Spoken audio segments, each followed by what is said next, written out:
Hi guys, welcome back to my YouTube channel. This is Sushmita Pathak. कैसे हैं आप सब? होप सो आप सब बहुत बढ़िया होंगे। सो गाइज, आज की जो वीडियो है वो एक्चुअली आप मेरे को बहुत ही बुरे हालत में देख रहे होंगे। जैसे कि आप देख रहे हो कि अच्छे से मैंने तेल वेल चपोड़ रखा है और बहुत ही बुरी हालात में हूँ इस टाइम फिलहाल तो। बट ये वीडियो बनाने की जो रीज़न था वो ये था कि इस टाइम पे बहुत सारे कमेंट आ रहे थे। मैंने अभी रिसेंटली सारी चीज़ें शेयर की है ऑन इंस्टाग्राम। मैंने अभी तक यूट्यूब पे कहीं भी रिवील नहीं किया था बेबी बर्थ को लेकर के, बट मैंने इंस्टाग्राम पे बता रखा था। ऑलरेडी मैंने पोस्ट किया है कि हाँ, मेरी डिलीवरी हो गई है, सब कुछ बहुत अच्छे से हो चुका है। बट क्योंकि मैंने अभी तक ये चीज़ नहीं रिवील की है कि बॉय है या गर्ल है, तो इस चीज़ को लेकर के बहुत ज़्यादा जो है मैसेजेस आ रहे हैं कि आप बता नहीं रही हैं, आप भाव खा रही हैं। ऐसा क्या क्या नहीं आ रहा है मैसेज। कुछ लोग के तो बहुत अच्छे अच्छे हैं कि हाँ आप टाइम लो, आराम से फ्री होना तो बताना, बट कुछ लोग के बहुत अलग अलग। तो मुझे लगा ठीक है, मेरे को इतना नहीं छुपाना है। बट क्या था कि मेरे पास टाइम भी नहीं था, मैंने इतना ज़्यादा शूट नहीं की थी चीज़ें। जिस दिन मेरी डिलीवरी थी उस दिन मैंने कुछ चीज़ें शूट की है, बट उसमें प्रॉपर नहीं चीज़ें शूट कर पाई, जस्ट बिकॉज उस दिन बहुत सारे मेरे साथ जो चीज़ें हो चुकी थी, जो कि आगे मैं सारी चीज़ें बताने वाली हूँ। फिलहाल आज की वीडियो में जो मैं कवर करने वाली हूँ वो है 2 से 3 चीज़ें हैं। जैसे कि जो है किस दिन अभी क्या क्या मेरे साथ चीज़ें अभी हुई हैं, उसके अलावा बॉय है या गर्ल है मैं ये भी बताऊंगी इसी वीडियो में। सो वीडियो को पूरा देखिएगा और ऐसा नहीं कीजिएगा कि स्किप करके देखिए, ताकि आपको कोई चीज़ पता ना चले। मैं बर्थ व्लॉग पूरा बताने वाली हूँ कि क्या क्या चीज़ें मेरे साथ उस दिन हुई थी, क्योंकि उस दिन मैंने एक क्वेश्चन भी पूछा था इंस्टाग्राम पे, लाइक मेरे साथ कुछ प्रॉब्लम हो गई थी। तो उस चीज़ को मैं एक लाइन टू लाइन बताऊंगी तो आपको ज़्यादा समझ में आएगा। तो चलिए ज़्यादा बातें नहीं करते हैं। अगर आप मेरी वीडियो फर्स्ट टाइम देख रहे हैं तो वीडियो को लाइक कीजिएगा, मेरे चैनल को सब्सक्राइब कीजिएगा, ज़्यादा ज़्यादा लोग साथ में शेयर कीजिएगा, ताकि मैंने ऐसी बहुत सारी चीज़ें जो है शेयर की हैं अपनी प्रेगनेंसी से रिलेटेड, जो आपकी बहुत हेल्प कर सकता है। तो कोई भी ऐसी प्रेग्नेंट वुमेन है या फिर जो कि कंसीव करना चाहती है तो वो भी जो है देख सकती है मेरी वीडियोस में। बहुत सारी चीज़ें इन्फॉर्मेटिव भी होगी और हो सकता है आपकी कुछ हेल्प भी हो सके। सो गाइस, सबसे पहले मैं स्टार्ट करती हूँ कि मैंने मेरी प्रेगनेंसी कब कंसीव की थी, क्योंकि अब तो मेरा सब कुछ हो चुका है तो मैं अब हर चीज़ अच्छे से डिटेल में बता सकती हूँ। सो मैंने जो है कंसीव किया है, जो एक बोलते हैं ना लास्ट ईडी डेट होती है आई थिंक जो है, तो उसका जो डेट था मेरा वो था 17 ऑफ नवंबर था। तो उस डे से जो है सारी चीज़ें काउंट की जाती है, अकॉर्डिंग टू डॉक्टर होता है। बट जो मेरे को कन्फर्मेशन हुआ था मेरे जो है प्रेगनेंसी को लेकर के, वो था मेरा 28 ऑफ दिसंबर।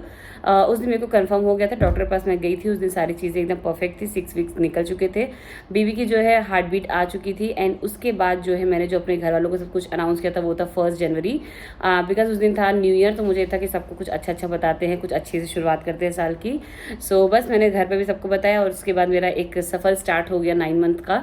तो जिसमें मैं फरवरी में अपनी सिस्टर के पास में थी, जो कि था मेरा सेकेंड मंथ मेरे अकॉर्डिंग, बट डॉक्टर के अकॉर्डिंग सेकेंड मंथ कंप्लीट हो गया था उस टाइम पे जहाँ तक है।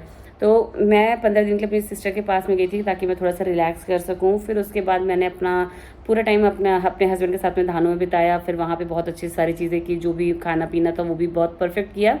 बहुत सारे लोगों का क्वेश्चन ये था कि जो है आपने अपना इसमें वेट कितना गेन किया, तो वो भी मैं इसी में बता देती हूँ, या मैं उस पर एक अलग से वीडियो बना दूंगी वेट को लेकर के, क्योंकि मैंने ड्यूरिंग प्रेगनेंसी उतना ही जो है वेट गेन किया जितना डॉक्टर बोलते हैं। और वो मेरा कैसे पॉसिबल हुआ वो मैं किसी अदर वीडियो में बताऊंगी कि मैंने क्या क्या डाइट प्लान, वैसे डाइट प्लान मैंने सारा शेयर किया है, बट मैंने क्या क्या चीज़ों को अवॉइड किया था वो भी मैं बताऊंगी, क्योंकि अगर वो आप नहीं अवॉइड करोगे तो आपका भी वेट बहुत तेज़ी से ग्रो करेगा।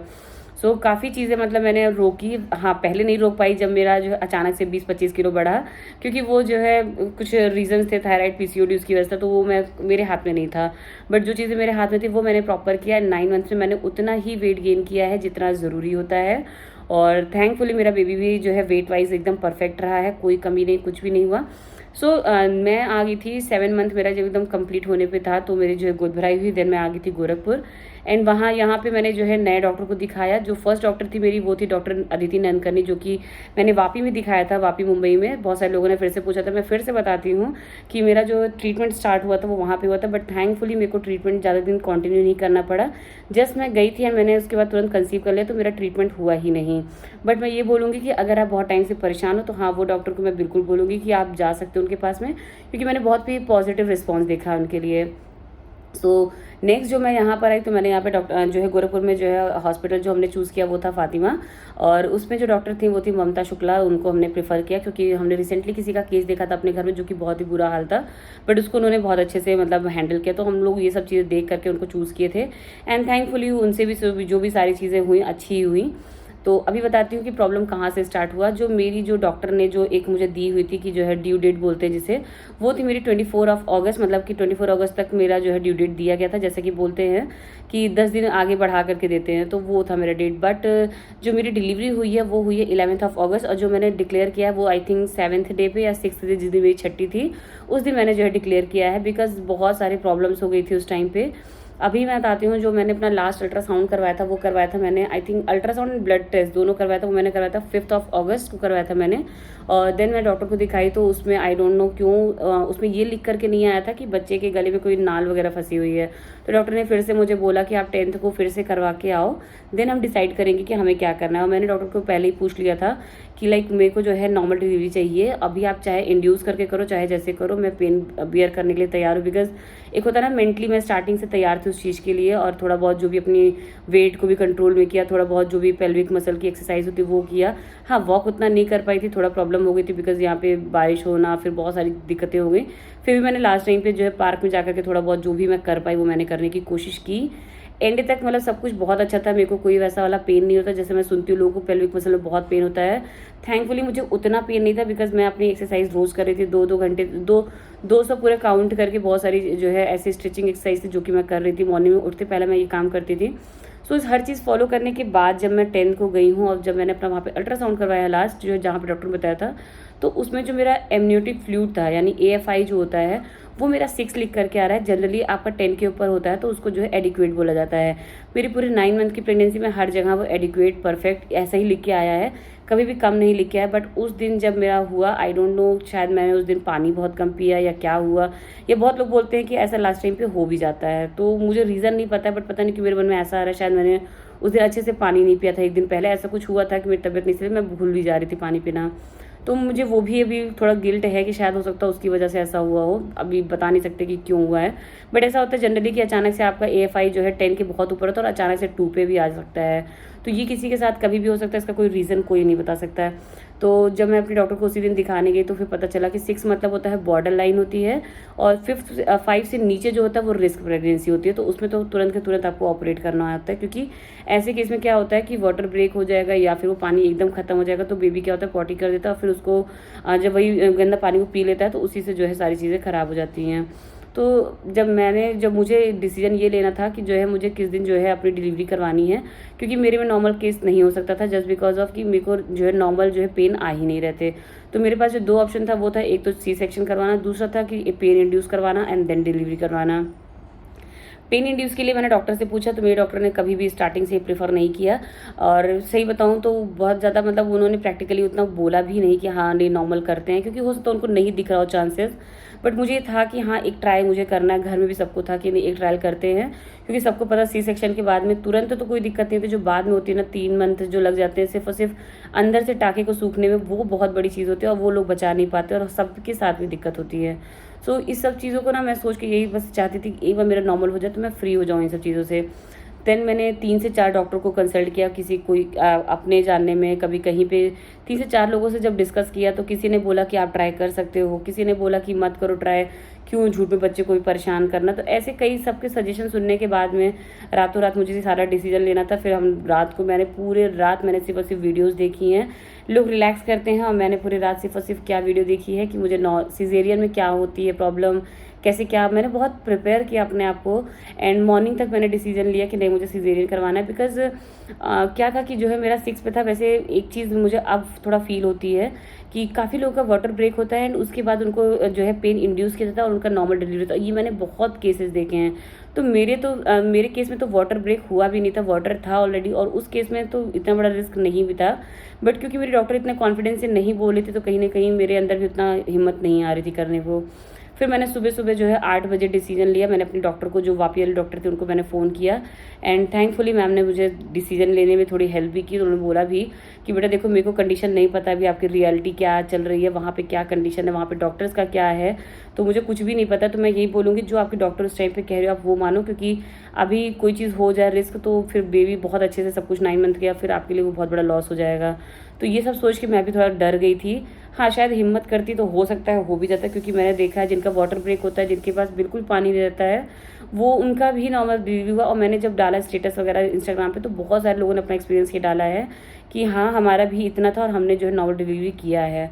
तो शायद मेरे में नहीं लिखा था किस्मत में उस चीज़ को, सुकून को झेल पाना। बट ठीक है, जो भी था अच्छे से हो गया। फिर हम लोग तो मैंने इसीलिए, क्योंकि जब ये था कि जब मुझे पेन इंड्यूस करवाना है या फिर सी सेक्शन करवाना है, तो इसके अकॉर्डिंग हमने पंडित जी से तारीख ले ली थी। एक होता है ना कि जब हमें पता ही है कि हमें करवाना ही करवाना है इस दिन, तो हम एक अच्छे टाइम पे जो है बच्चे को जो है बर्थ दें। वैसे तो अगर देखा जाए नेचुरली जो चीज़ होती है वो नेचुरल मानी जाती है, बट ठीक है, अभी जो चीज़ हुई है सो हुई है। तो हमने 3 डेट निकलवाई, पापा जी ने जो है 3 डेट निकला, जिसमें से निकला एक 11 अगस्त निकला, एक 15 अगस्त निकला, एक 18 अगस्त निकला। और उसके बाद जो साइड थी वो बहुत ही मतलब ख़राब साइड थी, तो उसमें नहीं करवाना था। और वैसे भी मुझे उससे ज़्यादा जाना नहीं था, क्योंकि पानी एकदम खत्म हो जाता तब तक। जब मैंने 6 देख लिया तो मुझे ये समझ में आ गया कि अगर मैं 15 तक भी रुकती हूँ तो हो सकता है अचानक से पानी और ड्रॉप हो जाए, और ड्रॉप हो जाएगा फिर मुझे एक अल्ट्रासाउंड करवाना पड़ेगा, जो कि इतना ज़्यादा अल्ट्रासाउंड कराना भी ठीक नहीं है। और वो भी इतने जल्दी जल्दी गैप पे मैंने 2 अल्ट्रासाउंड करवाए थे, तो इसीलिए मैंने रिस्क नहीं लिया एंड मैंने 11 अगस्त को चूज़ किया। एंड फाइनली हम सब ने मिल करके डिसीजन लिया कि हाँ, हमें 11 अगस्त को एडमिट होना है और जो है ऑपरेशन करवाना है। फिर हम 10 बजे यहाँ से निकल गए, और डॉक्टर ने मुझसे बोला था एक दिन पहले कि आप कुछ भी करवाना, जो भी आपका डिसीजन हो, बट आप सुबह 5:30 बजे जो है 2 ब्रेड चाय पी करके आ जाना। उसके बाद आप कुछ भी खाना पीना नहीं। तो मैंने पानी भी नहीं पिया था उसके बाद से। जो है 5:30 बजे मैं उठी, अपना सारा काम करके चाय वाय करके, उसके बाद मैं अपना सो गई थोड़ी देर के लिए। देन हम निकल गए हॉस्पिटल जा करके जो है तुरंत मुझे इमरजेंसी में जो है रखा गया। इमरजेंसी में इसलिए कि जो है क्योंकि वहाँ पे सारा जो है, ताकि फॉर्म वगैरह फिल जो भी होता है सारी चीज़ें डिटेल हो सकें। देन जो है मेरे डॉक्टर को आते आते आई थिंक जो टाइमिंग था 11 था, लेकिन आते आते उनको 12 बज गए। फिर सारा वो प्रिपरेशन करते करते करते सारा चीज़ होते होते हुआ। एंड जब मैं इमरजेंसी में एडमिट हुई, उसके बाद अपनी फैमिली से फिर मिल भी नहीं पाई थी। उसके बाद सीधा मुझे NICU में लेके गए। फिर देन जो भी प्रिपेयर करते हो सारा चीज़ किया गया। एंड उसमें क्या है कि जो है वो अपनी ड्रेसेस वगैरह सारा पहनाते हैं, आपका सारा कुछ, चाहे आप एक ज्वेलरी हो, बिंदी हो, कुछ भी हो, सब कुछ हटवा देते हैं। सिर्फ वो अपना ही ड्रेस और सब कुछ पहनाते हैं। देन वहाँ से मुझे लेके जाया गया है लेबर रूम में, जब एकदम फाइनल सब कुछ हो गया है डिसाइड, डॉक्टर भी आ चुकी थी, तब वहाँ पे ले जाते हैं वहाँ पे। देन मैं गई हूँ, उसके बाद मुझे तुरंत ही जो है इंजेक्शन दिया गया, जो कि आपके स्पाइनल में दिया था। आपको बता दूँ, जो सी सेक्शन में सबसे बुरी चीज़ होती है ना, वो यही होती है कि आपको स्पाइनल इंजेक्शन दिया जाता है। बहुत सारे लोग समझते हैं कि जो एनेस्थीसिया दिया जाता है वो नॉर्मल होता है। जो इसका जो नॉर्मल आप कभी भी किसी चीज़ का अगर आप करवाते हैं, तो जो एनेस्थीसिया देते हैं वो उस जगह पे देते हैं जहाँ पे पेन होता है। बट जब आपकी डिलीवरी का टाइम होता है तो वहाँ पे स्पाइनल देता है, और स्पाइनल वाला उस टाइम पे तो बिल्कुल पेन नहीं करता है। मेरे मन में एक फोबिया था इस चीज़ को लेकर के, लिटरली बताऊँ, और मैं आपको अभी बता दूँ, आपको इतना सा भी पेन नहीं पता चलेगा अगर इंजेक्शन लगाने वाला इंसान बहुत एक प्रोफेशनल होगा। और वैसे भी इस चीज़ में प्रोफेशनल लोग को ही रखा जाता है। बस उन्होंने सीधा सीधा गर्दन को एकदम नीचे किया, जहाँ स्पाइनल उनको दिखी उसके तुरंत उन्होंने इंजेक्शन लगाया। उनकी इंजेक्शन लगाते ही मेरे मतलब बोलते हैं ना, टो से लेकर के लोअर पोर्शन तक पूरा एकदम अचानक से 2 सेकंड भी नहीं लगे, पूरा एकदम लगा कि एकदम खत्म हो गया, कुछ पता नहीं चल रहा है, ऐसा वाला हो गया। देन उन्होंने वापस से लिटा दिया, और होता नहीं कि ऑपरेशन मैम आ गई, तो फिर उन्होंने स्टार्ट किया। और जैसे आजकल क्या हो गया है कि हर कोई होश में रहता है, तो मैं भी एकदम होश में थी। बट क्योंकि जब एनेस्थीसिया देते हैं ना, तो थोड़े टाइम के लिए ऐसा लगता है कि आप घूम रहे हो, ये होता है। मैं अपना एक्सपीरियंस बता रही हूँ, वीडियो थोड़ी लंबी होगी, बट मैं आपको अपना एक्सपीरियंस बता रही हूँ, ये चीज़ होती है। तो उन्होंने मेरा जो आईज़ है उसको कैप से कवर कर दिया था, और यहाँ पे मतलब टेप वगैरह लगा दिया था। मुझे दिख कुछ नहीं रहा था, बट मुझे फील सब कुछ हो रहा था। फर्स्टली मुझे जो फील हो रहा था वो हो रहा था कट का, जो मतलब कट करते हैं तो मुझे ऐसा लग रहा था जैसे स्पॉन्जिंग हो रही हो, लाइक ऐसा रब कर रहे हो। जो है 6 से 7 बार उन्होंने जो है ऐसे किया, तो मुझे लगा शायद वो पहले सफाई कर रहे हैं कुछ ऐसा। देन मुझे थोड़ी देर मेरा दिमाग काम किया कि जो है नहीं, वो रब नहीं कर रहे, क्योंकि 7 लेयर्स होती हैं, तो एक एक करके वो कट करते हैं। तो इसीलिए मुझे वो फील हो रहा था कि लाइक कुछ रबड़ जैसा जो है कट कर रहे हैं। तो फिर थोड़ी देर मुझे रियलाइज़ हुआ कि नहीं, वो कट हो चुका है। देन वो उसमें कोई चीज़ डालते हैं जिससे पानी जो होता है, एमनियोटिक फ्लूइड होता है, उसको खींचते हैं। तो बच्चे को भी खींचते हैं, उसके बाद फिर वो पानी भी बार बार निकालते हैं ताकि अंदर कुछ भी रह ना जाए, और जो भी कॉर्ड वगैरह होता है सब कुछ निकाल लेते हैं बेबी के साथ में। तो ये चीज़ करने में उनको विदिन मुझे लगता है सिर्फ 15 मिनट लगा होगा, 15 से 20 मिनट से ज़्यादा नहीं लगा। एंड जैसे ही निकाला गया, तुरंत मेरे को बेबी के रोने की आवाज़ आई। फर्स्टली जब आवाज़ आई तो मुझे आवाज़ आई लाइक कोई छोटी सी बेबी की आवाज़ हो, लड़की की आवाज़ हो। यहीं पर मैं बता देती हूँ कि मुझे हुआ क्या है, वो भी मैं बता देती हूँ। तो जब मुझे आवाज़ आई तो मैं थोड़ा सा उस टाइम ना, बोलते नहीं है कि जब आपको इंजेक्शन लगता है थोड़ा सा आप घूम जाते हो, चाहे BP लो होता होगा, चाहे जो भी होता होगा। बट थोड़ी देर के लिए ना मैं पता नहीं कहाँ कहीं ऐसा लगा था कहीं घूम रही हूँ, ऐसा मेरा दिमाग ऐसा हो गया था थोड़ी देर के लिए। फिर देन थोड़ी देर बाद मैं अपने आप को पता नहीं कैसे रिकॉल की हूँ, फिर नॉर्मल हुई हूँ। जब मैंने बेबी की आवाज़ सुनी है, देन मुझे रियलाइज़ हुआ कि हाँ बेबी गर्ल हुई है, और मैं एकदम नॉर्मल होकर के लेटी हुई थी। देन थोड़ी देर बाद डॉक्टर आते हैं, उन्होंने मेरा आँख खोला एंड देन बोला कॉन्ग्रेचुलेशन सुष्मिता, आपको बेबी बॉय हुआ है। देन मुझे ऐसा लगा नहीं ऐसा थोड़ी ना, अभी तो मैंने जस्ट आवाज़ सुनी। फिर मैंने देखा और होता नहीं, फर्स्ट टाइम बेबी ने तुरंत आंख भी खोली थी, जो कि मैंने जल्दी देखा नहीं है, जल्दी बच्चे आंख नहीं खोलते हैं, बट मेरा होता नहीं आई टू आई कांटेक्ट होना बेबी से, वो मेरा तुरंत हुआ। एंड तुरंत उन्होंने मेरी आंख बंद कर दी और बस मैंने शक्ल देखी एकदम अच्छी से, थोड़ा सा देखा मैंने बस शक्ल को, मैं इतना मतलब फील नहीं कर पाई चीज़ को। एक होता है ना जैसे लोग होता है तो बहुत एक्साइटेड होते हैं, तो वो चीज़ मेरे अंदर नहीं आ पाई। जैसे कि मैं शुरू से बोली थी, मेरे को बेबी से एक होता नहीं एक कनेक्शन वो फील नहीं हो पा रहा है, तो वो नहीं तब भी नहीं हो पाया। देन फिर उसको तुरंत लेके जाएगा, उसको साफ़ सफाई की गई, फिर यहाँ पे मेरा स्टिचेस वगैरह सारा फिल किया गया। देन मेरे को तो तुरंत ट्रांसफ़र किया गया दूसरे रूम के लिए। फिर थोड़ी देर मैं बाहर गई, फैमिली से थोड़ा मिली, तो थोड़ा सा नॉर्मल हुई और धीरे धीरे उसका असर कम हुआ। अच्छी बात ये थी कि मेरे केस में और बेबी के केस में दो चीज़ बहुत अच्छी थी कि कोई प्रॉब्लम नहीं हुई, तो हमें तुरंत के तुरंत NICU में शिफ्ट कर दिया गया कि 1 से 2 घंटे के लिए ऑब्जर्वेशन में रखेंगे, देन जो है फिर अपने रूम में जो है आप जा सकते हो। तो मेरे को तुरंत ही मतलब ज़्यादा से ज़्यादा 15 मिनट लगा तो बेबी मेरे पास आ गया था।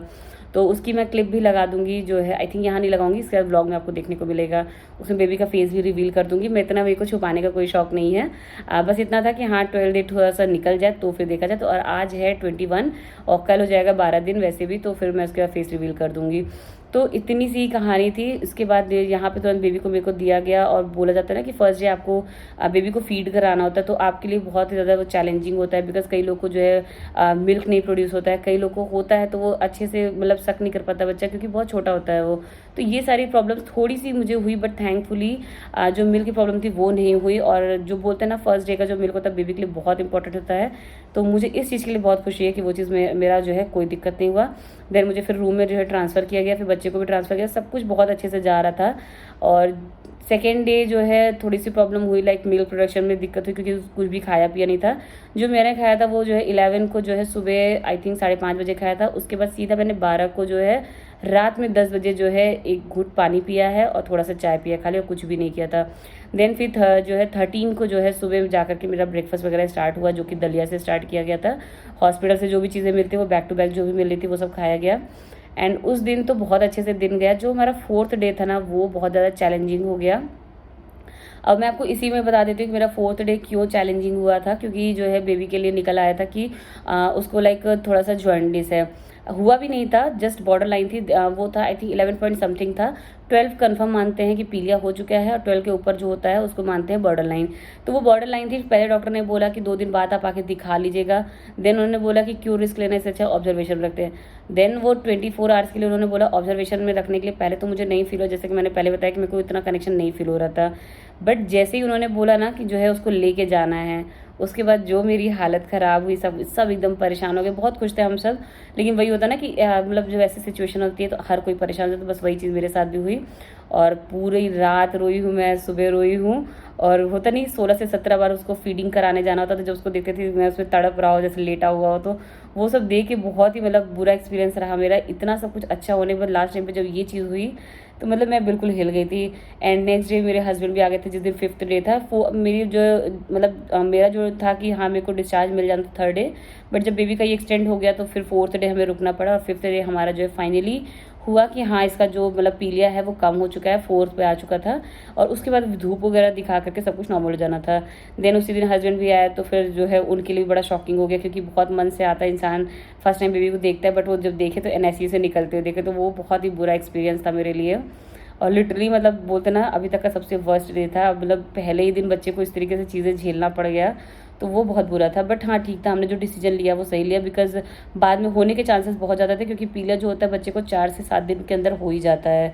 तो अगर चौथे दिन 11 पहुँच गया था तो 5वें दिन कभी भी आगे पहुँच सकता था। तो वो हमारा एकदम सही डिसीजन था। देन हमारी उस दिन जो है डिस्चार्ज हुआ, और मन ऐसा था कि हम मतलब कितना कुछ प्लान किया था कि उसकी एंट्री करेंगे, ऐसे करेंगे वैसे करेंगे, सब कुछ खत्म हो गया था। ऐसा लग रहा था बस हॉस्पिटल से भागो उसको लेकर के, नहीं तो फिर से लेके चले जाएंगे, ऐसा वाला डर था मन में। बस किसी तरीके से घर आए हैं, उसके बाद जाकर के सब कुछ नॉर्मलाइज हुआ है। देन छठी मनी, वो दिन अच्छा था क्योंकि सब कुछ बहुत अच्छे से था, बेबी मेरा एकदम सही था। तो टोटल मतलब ये सारी चीज़ों की वजह से ना कोई व्लॉगिंग कर पाई, ना मैं कुछ कर पाई, बहुत ज़्यादा डिस्टर्बेंस हो गया था। और इसीलिए मैंने जो है इसका वेलकम भी नहीं करवा पाए हम लोग जो है। बट ठीक है, इन फ्यूचर कभी जब मैं धानु जाऊँगी या फिर कभी अपनी मदर के पास जाऊँगी तो वहाँ पे ये चीज़ को कर लेंगे। बट हाँ, मुझे इसका एक बार वेलकम ज़रूर करना है, मतलब एक वीडियो तो इसके पास भी होनी चाहिए। बट पूरी प्लानिंग के साथ हम बैठे हुए थे कि हाँ बलून वगैरह सब जो है तैयार करेंगे, ये करेंगे, बट हम कुछ भी नहीं कर पाए। बट छठी अच्छे से हो गई तो फिर वो चीज़ भी अच्छे से मतलब एक मेमोरी बन गई। तो गाइज़ ये था मतलब मेरी एक स्टोरी थी जो कि बर्थ व्लॉग की स्टोरी थी। एंड बेबी क्या हुआ है, बेबी बॉय हुआ है, ये भी मैंने डिक्लेयर कर दिया। तो आप प्लीज़ कोई गुस्सा मत होइएगा। और हर कोई समझ सकता है कि जो मतलब किसी के लिए भी इतने बड़े ऑपरेशन से निकलना, कहने को होता है ऑपरेशन है, बट एक बोलते हैं ना बहुत बड़ा ट्रॉमा होता है ये, क्योंकि उसके बाद जो आपको बोलते नहीं है आफ्टर डिलीवरी जो एक आप ट्रॉमा में चले जाते हो कहीं ना कहीं, कि एकदम मतलब परेशान रहना, कि हर थोड़ी थोड़ी देर पे फीडिंग कराना है, प्रेशर रहना हर चीज़ का, खाना अच्छे से खाना, ये करना वो करना, मतलब 10 चीज़ें होती हैं जिसकी वजह से लोग जो है ट्रॉमा में चले ही जाते हैं। और ये हर एक लड़की के साथ होता है। अगर आपकी फैमिली सपोर्टिव है तो सब कुछ अच्छा है, नहीं है तो कुछ भी नहीं कर सकते हो आप उसमें। तो बस ये मेरा एक एक्सपीरियंस था। बाकी आप लोग के क्या क्या एक्सपीरियंस रहे हैं सी सेक्शन में, या आपने रिकवरी के लिए क्या क्या किया है, मेरे को प्लीज़ कमेंट में बताना। बिकॉज मेरे को है कि मेरे को जल्दी से जल्दी रिकवरी करनी है। एंड बहुत जल्दी मैं आपको जो है एक वीडियो के साथ और मिलूंगी, जो कि होगा कि वेट गेन मेरा कितना हुआ था एंड कैसे क्या क्या कंट्रोल करने के बाद इतना हुआ है खाली। और इसके बाद जो व्लॉग आएगा वो आएगा बेबी बर्थ व्लॉग, जो भी मैंने थोड़ा बहुत बनाया है वो बनाया है। बट हाँ, बनाया है मैंने, इतना है कि मैंने कुछ यादें बनाई हुई हैं, तो आप उसको देखोगे आपको अच्छा लगेगा। एंड जो भी आपकी विशेष होगी उसके लिए मैं पहले ही थैंक यू बोली हूँ। और मेरे बच्चे को खूब सारा आशीर्वाद दीजिएगा, खूब सारा प्यार दीजिएगा। एंड जो फेस रिवील है वो नेक्स्ट वीडियो में आ जाएगा। मेरे को इतना नहीं छुपाना है आप लोगों से, क्योंकि आप लोग फैमिली हो तो एक एक चीज़ में सारी शेयर करने वाली हूँ। उसके बाद छठी का भी व्लॉग डालूंगी, सब कुछ शेयर करूँगी। बट इस वीडियो को थोड़ा सा ज़्यादा शेयर कीजिएगा, ताकि जो है मेरे को भी वीडियो बनाने में अच्छा लगे। और इसी कंडीशन में बना रही हूँ तो इसी कंडीशन में को झेल भी लीजिएगा।